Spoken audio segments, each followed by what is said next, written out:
E aí, meus amigos, tudo bem com vocês? Eu sou Henrique Massaro e como eu espero que vire uma tradição aqui nesse canal, hoje, sexta-feira, eu tô aqui para fazer um vídeo extra sobre o episódio que eu analisei durante a semana da primeira temporada de The Sopranos. A ideia é fazer análise, sim, de todos os episódios, de todas as temporadas de The Sopranos, mas para isso eu preciso cada vez mais do engajamento de vocês do outro lado. E hoje eu vou falar, então, sobre os extras, curiosidades, cenas em detalhes, bastidores e diversas outras questões envolvendo o segundo episódio da primeira temporada de The Sopranos, 46 Long. Se você caiu direto aqui nesse vídeo, eu sugiro que antes você assista ao vídeo da análise do episódio, que se chama 46 Long, mas como eu chamei aqui, um episódio repleto de contrastes e contradições. Vamos falar aqui, eu estou na frente do computador, como sempre, para analisar algumas imagens que eu separei sobre esse episódio, que antes até da gente entrar na questão das imagens, eu já começo dizendo uma das curiosidades sobre ele, que é o fato dele ter sido filmado cerca de 10 meses depois do episódio piloto de The Sopranos, como eu comentei no vídeo anterior. Boa parte, a maioria das séries, na verdade, né, principalmente há mais tempo, filmavam seus pilotos, ofereciam aos canais e tal, tinha toda uma questão de negociações. Muitos pilotos sequer iam pra frente, mas felizmente o de The Sopranos ele foi gravado em 97, aí depois sim o pessoal todo se reuniu em 1999 para dar continuidade ou melhor, em 98, né, para seguir gravando, para dar continuidade à série que a gente foi conhecer ali em 99. Analisando aqui as imagens e alguns detalhes de The Sopranos desse segundo episódio, eu coloquei essa imagem aqui para lembrar da primeira frase que é dita por esse apresentador de TV que está entrevistando um ex-mafioso. Ele fala o nome John Gotti, e aí ele diz: vida na prisão sem chance de condicional. John Gotti era um mafioso muito conhecido, que ali no início dos anos 90 ele acabou sendo preso, mas ele foi por muitos anos chefe da família Gambino, que para quem não sabe é uma das 5 famílias de Nova York. Ele era um cara considerado extremamente midiático, tá? Ele era uma figura que muitas vezes se descrevia como larger than life, maior do que a vida, porque ele, diferentemente de outros dons, ele era um dom de fato midiático, que aparecia, dava entrevistas e tal. Inclusive, algumas pessoas chamaram ele de o começo do fim da Cosa Nostra, porque foi ali que, segundo alguns, a coisa começou a sair de controle, deixou de ser uma coisa ali interna e mais secreta e ganhou proporções que eles não conseguiram controlar depois. E esse aqui era ele, aqui nessa segunda imagem, né? Como eu disse, chefe da família Gambino. Ele foi preso em 92 e morreu em 2002. Aqui nessa terceira imagem, eu sinalizei de novo, estou colocando a imagem, mas é para sinalizar uma frase que é um contraste grande, que eu já começo a falar sobre esses contrastes já nessa parte bem inicial do episódio. O apresentador não, o ex-mafioso está dando entrevista, fala sobre a situação da máfia, ele diz: confusão, instabilidade, vácuo de poder. Enquanto isso, a gente vê na tela ali, né, o Big Pussy despejando notas e notas de dólares na mesa deles, que estão contando dinheiro dos negócios, né, que dão dinheiro para mafiosos. É um contraste, obviamente, os caras ali vivem uma vida muito boa comparado com o que ele está descrevendo, mas não é uma coisa totalmente mentirosa, tá? Ali pelos anos 90 e até hoje a máfia está numa decaída, ainda existe, sempre vai existir crime organizado, como o próprio ex-mafioso diz ali, mas ela já está bem mais decadente do que ela foi no começo do século, até meados do século XX.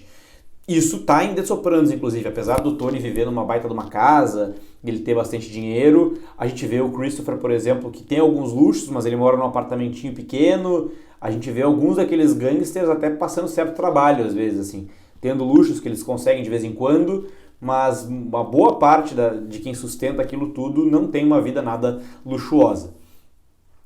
E essa quarta imagem aqui é mais um contraste, né, no mínimo engraçado, o Christopher bebendo e fumando enquanto ele treina. Manda essa imagem aqui para qualquer amigo marombeiro que vai ser, assim, no mínimo digna de risada. E nessa outra imagem aqui eu coloquei mostrando que ele ainda senta separado dos outros, né?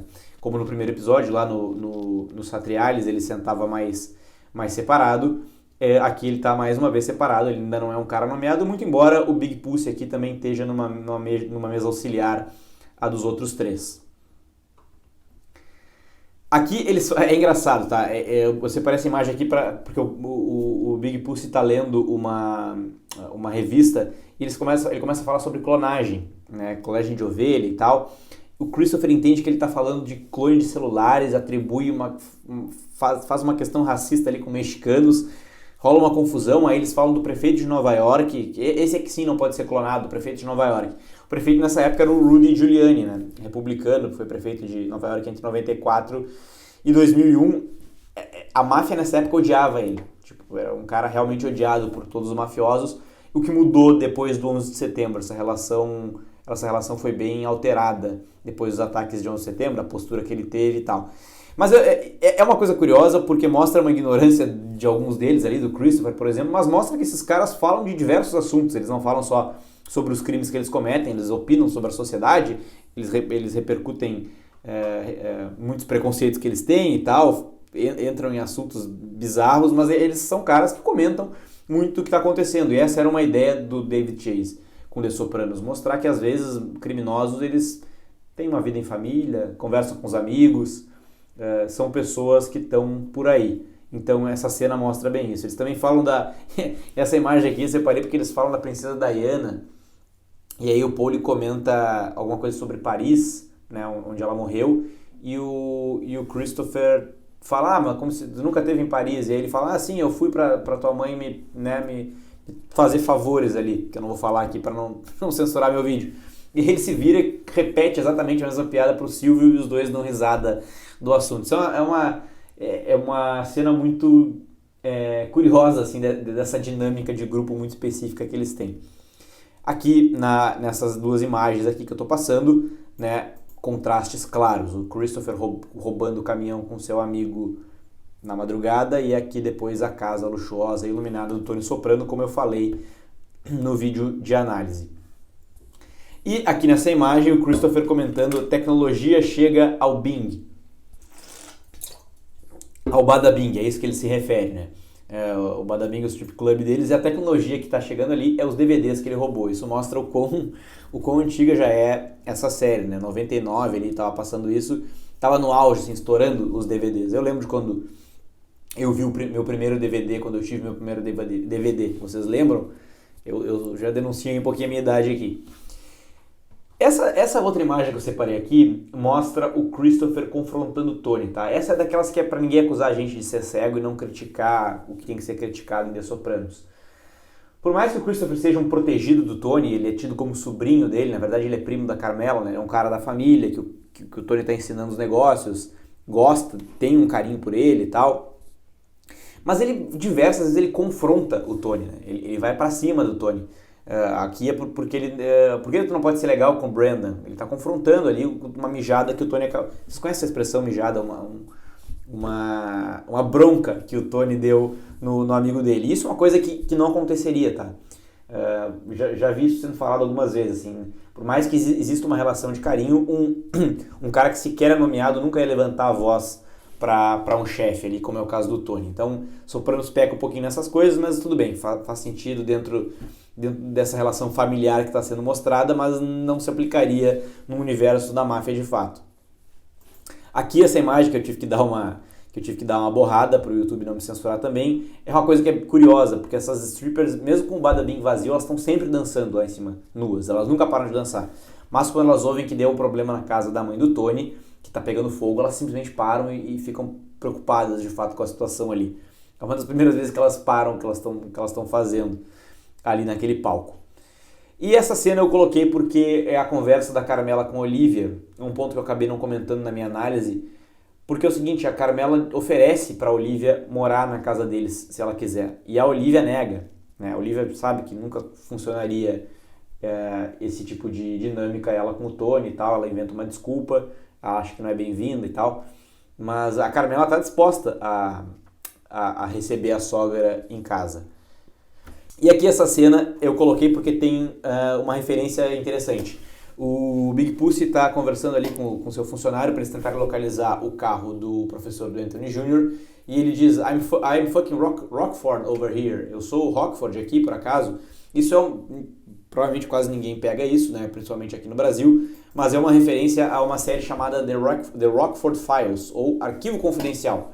Foi chamada aqui no Brasil. Uma série dos anos 70, 80, que por acaso teve como roteirista o criador de The Sopranos, David Chase. O David Chase coloca referências assim, quase como easter eggs mesmo, ao longo de alguns episódios, então essa é uma delas.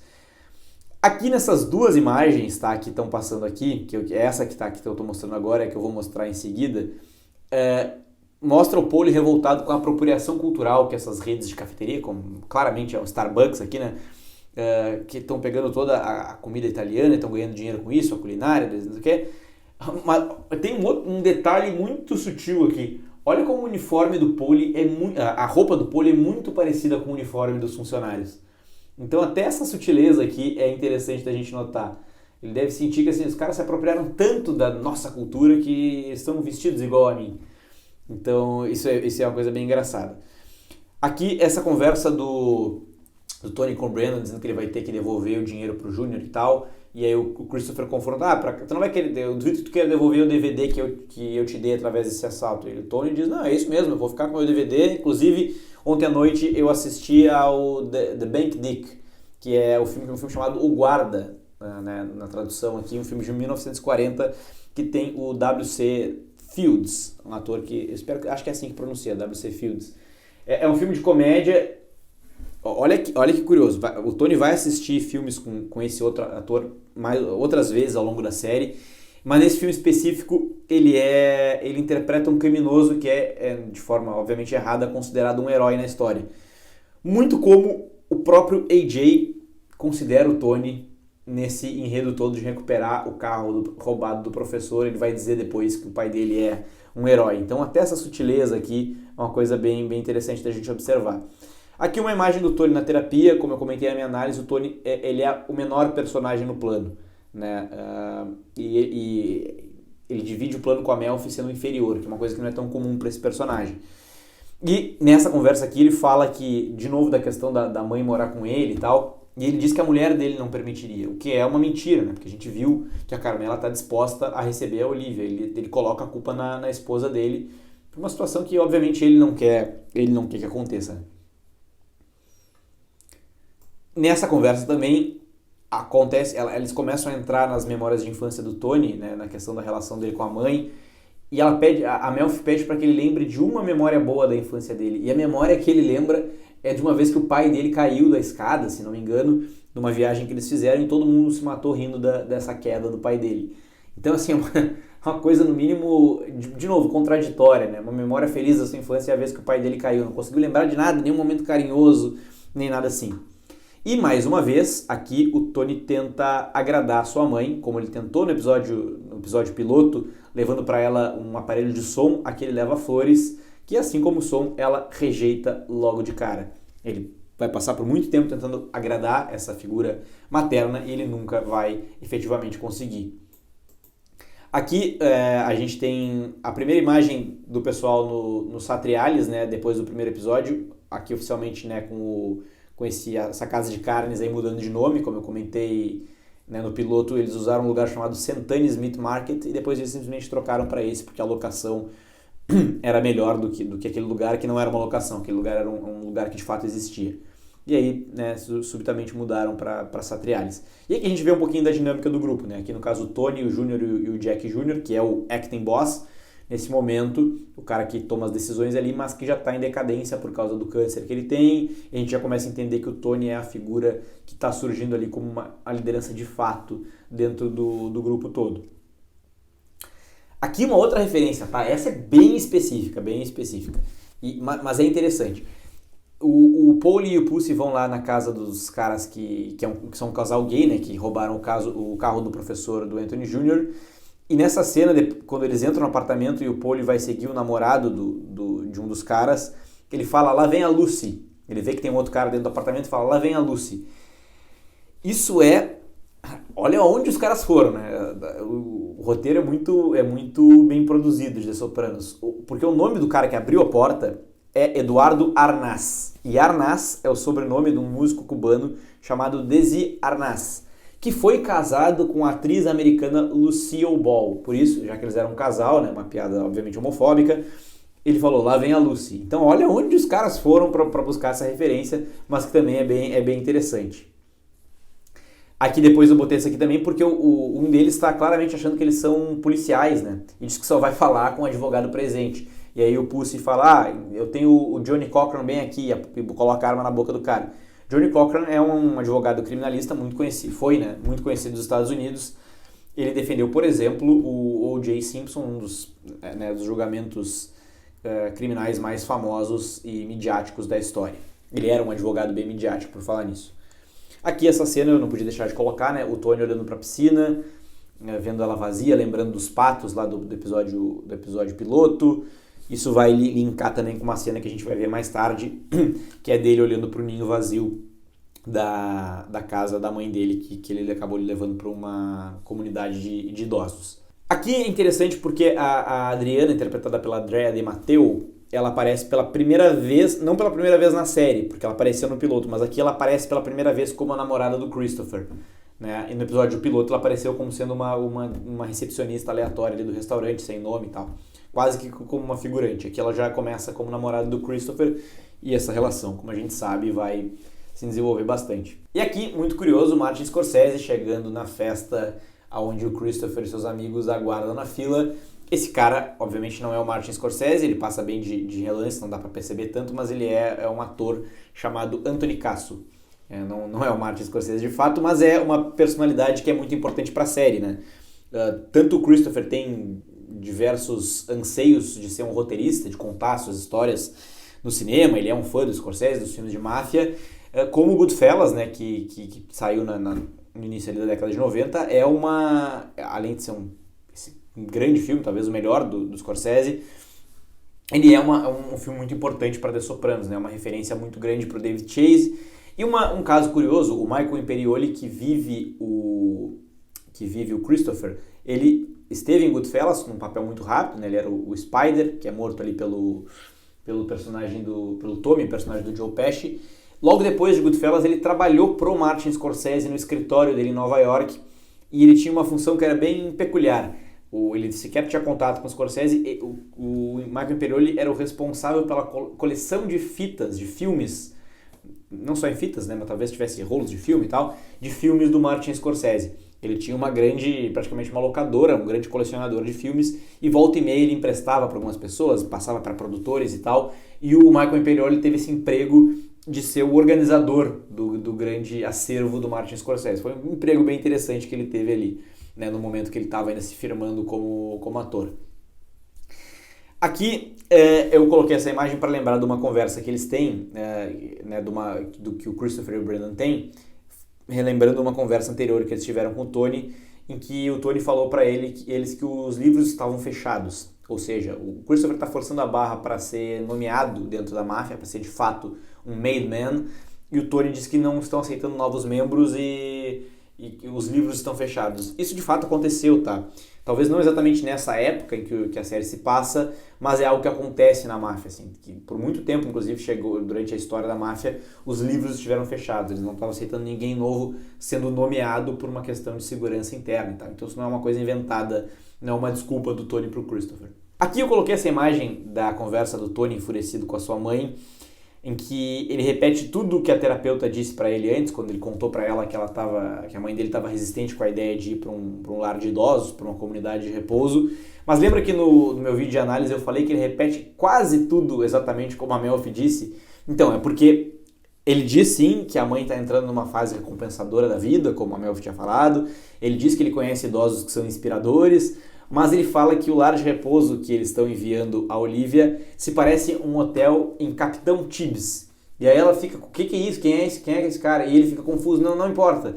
Porque, na verdade, a Melfi disse que esse lugar, o Green Grove, se não me engano, que eles vão mandar a Olivia, é um lugar muito bonito e tal, que parece inclusive um hotel em Cap d'Antibes, que é um lugar muito paradisíaco na França, que obviamente o Tony não conhece. Ele só queria realmente repetir tudo que ela disse como um argumento convincente e sequer se deu o trabalho de falar corretamente.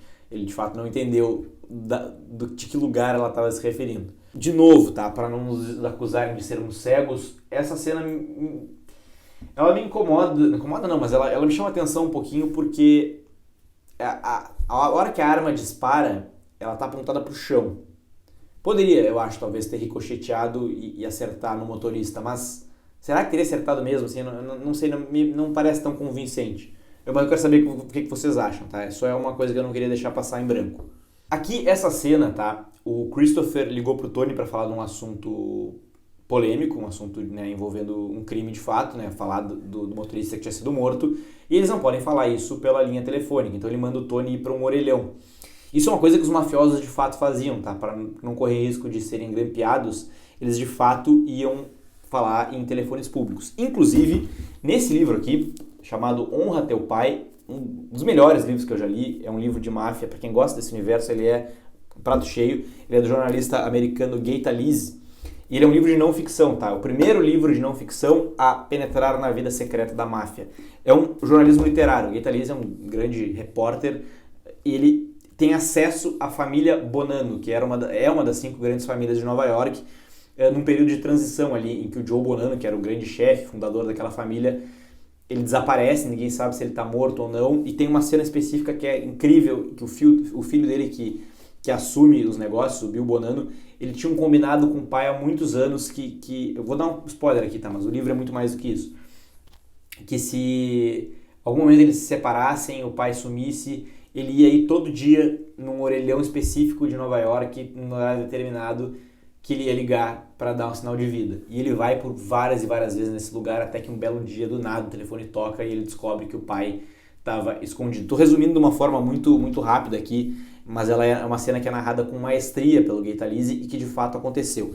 Inclusive, vou deixar a dica, tá? Quem gosta de máfia, gosta de Sopranos, de Poderoso Chefão, e a história da máfia real, ela é muito interessante, muito instigante, entender como essas mentes criminosas operavam e operam até hoje. Inclusive, se você tem interesse em ler esse livro aqui, eu vou aproveitar para fazer um pequeno jabá. Eu vou deixar um link fixado no primeiro comentário aqui desse vídeo, que se você comprar esse livro na Amazon por esse link, eu ganho uma comissão. Então, para quem costuma comentar aqui, esse canal é muito legal, merecia ter mais reconhecimento, é uma forma de você me ajudar.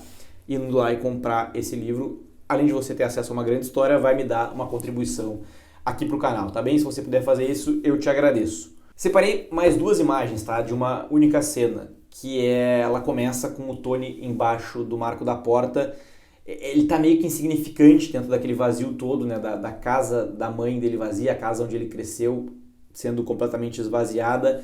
A câmera vai se aproximando lentamente, vai nos dando um acesso àquele personagem. A atuação do James Gandolfini é incrível. A gente vai vendo a expressão dele mudando conforme ele olha as fotos da mãe dele mais jovem, da família dele. Eu adoro essa cena, eu assisti ela algumas vezes já antes de fazer esses vídeos aqui.